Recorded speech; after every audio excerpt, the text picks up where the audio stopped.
Okay, here with Aleks Alston. So, talk about your basketball journey. How'd you get started in the game? How'd you get to where you are today? Um, Started ever since I was 2 years old. My dad, bought a little tight hoop, and ever since then, I just kept shooting the ball, dunked it, 2-foot rim, stuff like that. So ever since I was 2 years old, it just went off. I took basketball seriously when I was in fourth grade. That's when it really went off for real. My dad understood, okay, he's actually wanting to do this. It's something that he loves. So after that, my dad put me on this team called AGB in the suburbs, and ever since there, it just took off. So yeah, now I'm in high school. Middle school went good. I went to South Loop Elementary.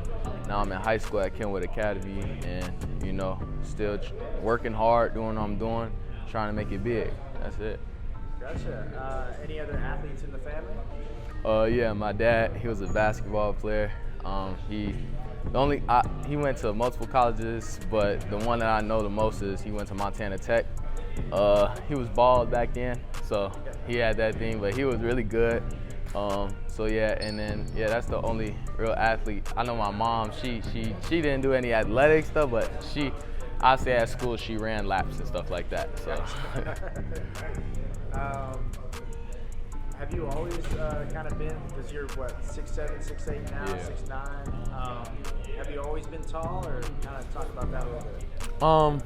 Actually, yeah, I just saw a picture on my phone my mom sent me. I was always the tallest in the classes, but it really took off once I started in 8th grade during COVID. So when COVID hit, of course, I gained more weight because I was eating and stuff like that, but it was baby fat, and then after that, my baby fat turned into getting longer and longer, and then once I got taller and taller, all of it went away. So it took off in 7th to 8th grade. That's when my height just fumes, just like that. But it wasn't really a growth spurt like the doctors usually told me, and I've been seeing basically I'm going steady. I've always been going steady. So I never just went shoot up just like that. So I just go slow and slow and slow. So yeah. Okay, nice. Talking about your game on the court, what are some of your strengths? What do you do well? Shoot very well. Shoot threes. Wherever you want me to shoot it, I'm gonna pull it up and I'm gonna hit it for sure. Post moves. I feel like when I get down there, nobody can stop me. It don't matter how big you are, but it's not even how big you are. I have footwork. So I feel like it's a talent, and I've been working so hard all my life. My first position was a point guard, so my handling skills are very good. Still can get better, of course. And everything I do, I can still have more improvement that can be done. So I say my handling, my post moves, my shooting, of course. Dribble. Oh, my passing, my IQ. I already know. Everybody knows that about me. At my size, I feel like. In my size, I'm probably the best passer in the state. That's my opinion, but I feel like my passing is really well for my height and stuff. Okay. What about some improvement areas you're working on right now? Right now, I'm mostly improving. I'm improving in everything. I'm working out in everything, but the most thing that I'm doing right now is, getting to the basket and my defense. My defense, cutting people off, using my length, because I'm be honest, I was not very good at defense. I had a lot of trouble, moving my feet, and I used to use excuses, but now, I'm maturing. I'm realizing, it's me. So now it's I've been working out at Kenwood Academy with all the coaches. They've been making sure that I've been straight, doing a slide, but I've been doing a lot of, slide, touching that, getting my movement going and stuff like that, using my size as an advantage on defense, cutting people off faster and things like that. So that's the most thing I'm improving right now. Any players that you kind of study and like to emulate defensively? Defensively, okay, I'll say Patrick Beverly. So I'm gonna be honest with you. I just looked at his Instagram today before I came here because I know he was about to do some drills. The way he just moves. I know he's smaller than me, not my size, but it's just the way he moves, and he has that grit and grind. He wants it, and I want it too. So I'm just looking at the way he's moving and doing his thing, and that makes me okay, I can learn from this, I can learn from that, and he's from the same place I'm from. So, you know, Chicago, that's in our blood. We want it. So, you know, that's Patrick Beverly for sure. So elaborating on that a little bit, just talk about the basketball culture here in Chicago. What's that like? I love it. It's amazing. You know, there's no place to play basketball like Chicago. I mean, Chicago is just you hoop. Like, no matter where you go, you always go to a court, someone's gonna be there. Someone's gonna work out, someone's working. There's no one ever in Chicago you won't see without it. Like, everyone, at every park you're gonna see a basketball. The culture is just amazing because there's so many people you could talk about with basketball.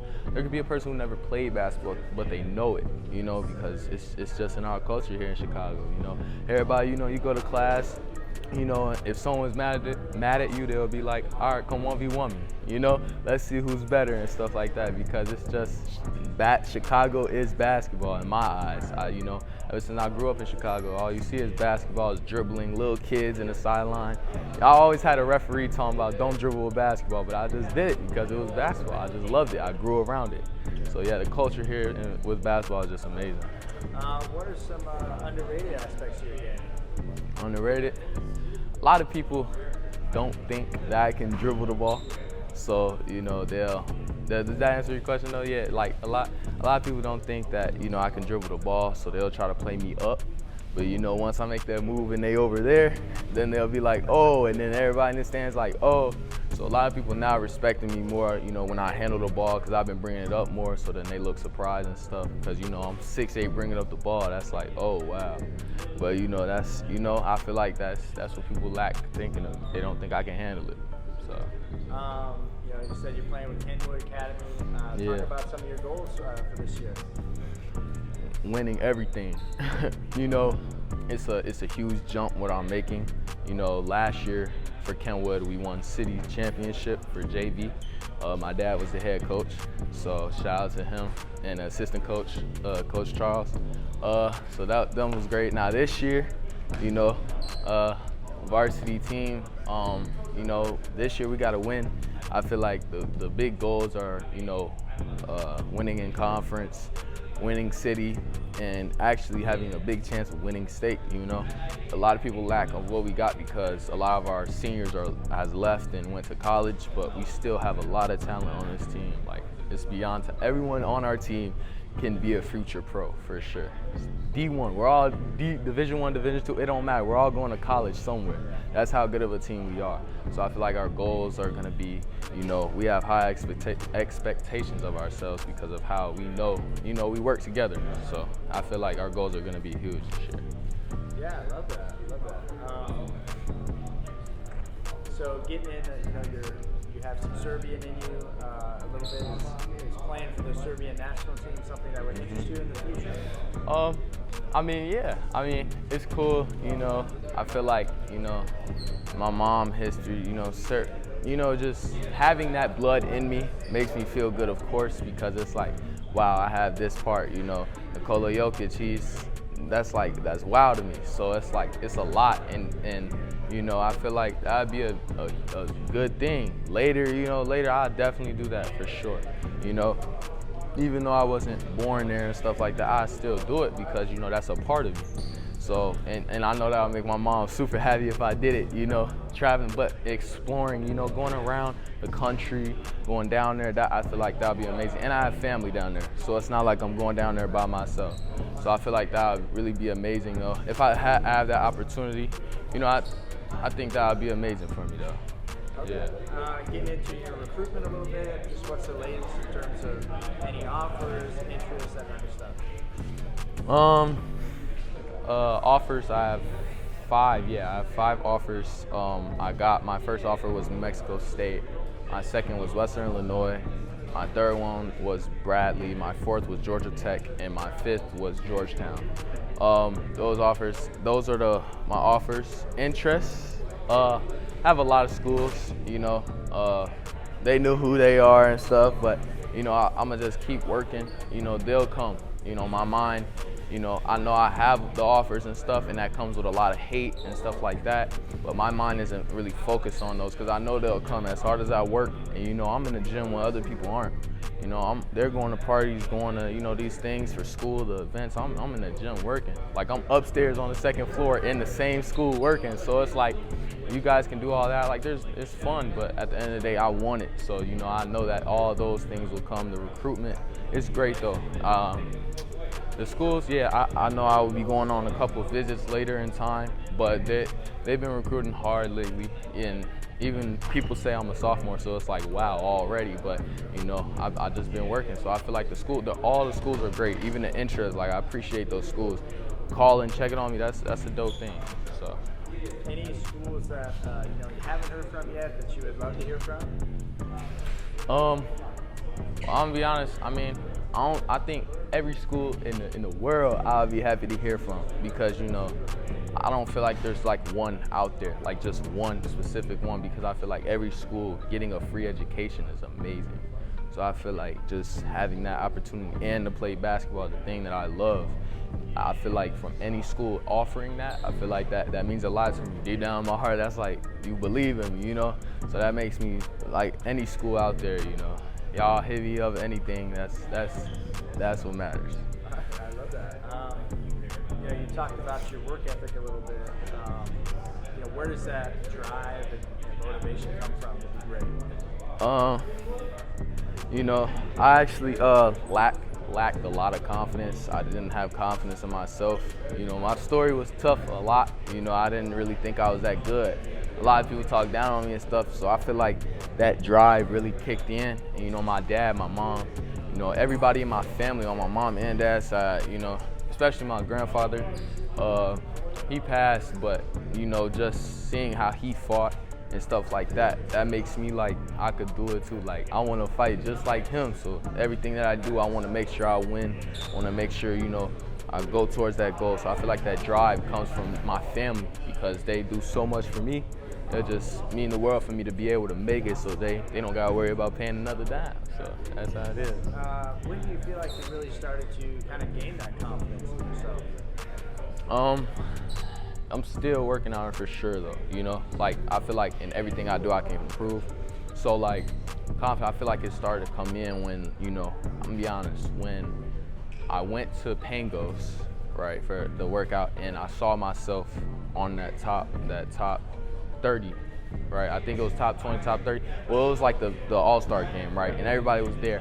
I'm beyond that confidence. When I entered, I didn't feel like I was gonna make any of it. So when I saw myself on that paper against the wall, it kicked in. It was like, wait a minute, like, I can do this. Like, they're saying that I'm one of the best in this whole gym. So I feel like after that, everything just took off. Then, I had calls from coaches, and, it just kept going. So then, especially after offers came in, and then made me believe in myself more. Especially after that in-game dunk, my first in-game dunk. That's when it was like, oh, what? So then my confidence just kept going. But I'm still working on it every day, making sure, tell myself in the mirror, you could do this. You got this, bro. So, yeah. For sure, I love that. Getting to know you a little bit off the court, any unique hobbies or interests outside of basketball? Actually, yeah. I go to Top Golf with my dad. It's not like real golfing, but it's still like time with my dad. That's what I like to do, go golfing. And then with my mom, I like watching movies at home, binge watching TV shows and stuff like that. And going out to like AMC theaters and watching stuff like that. So that's pretty cool to me. Any shows you're watching right now with your mom and stuff? No, I can't watch any shows right now because the season ain't come out yet. But like my favorite shows right now are All American and this show called Raising Dion, all Netflix shows. So that's for sure, yeah. Nice. If you had one hashtag to describe yourself, either on or off the court, what would that hashtag be and why? Goofy, not like a bad type of goofy, but like a, when I'm around people, I feel like I'm very positive. So it's like I make everybody knows that when they're around me, they're gonna laugh at least one time. Even if it's in a serious situation, you know, I don't try to be funny when a coach is talking and stuff like that, but like in different situations, if someone's down, I make sure to pick their head up.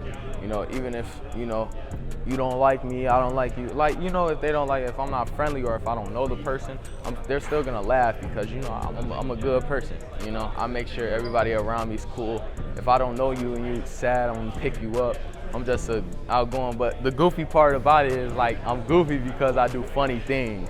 You know, I don't do stuff like that'll get me in trouble goofy, but I do stuff like I accidentally trip, but I don't mean to because I'm big shoe size, so then everybody will start laughing and stuff. So stuff like that, I think that's my hashtag. Gotcha, yeah.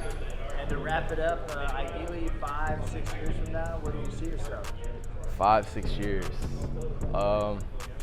See myself if I go 3 years in college or what. It don't matter how many years. I see myself sitting at that table, you know, waiting for my name to be called on that big screen, you know. I see myself in a huge, you know, I'm not gonna be in no mansion right away because I think about my future like I'm gonna be in a condo, saving some money first because, you know, I'm waiting for that check.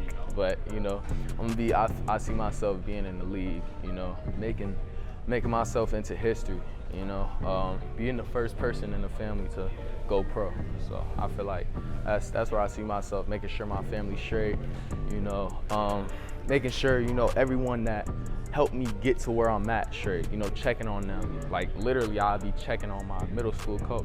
Like I talk to my middle school coach now because it's like you were a part of me, you know, going high and making it, you know. So like just know like they'll know that I'll be checking on them, so they know that, you know, I really appreciate what everyone has done for me throughout my journey. So yeah. Well, awesome. Thank you for the time. For sure.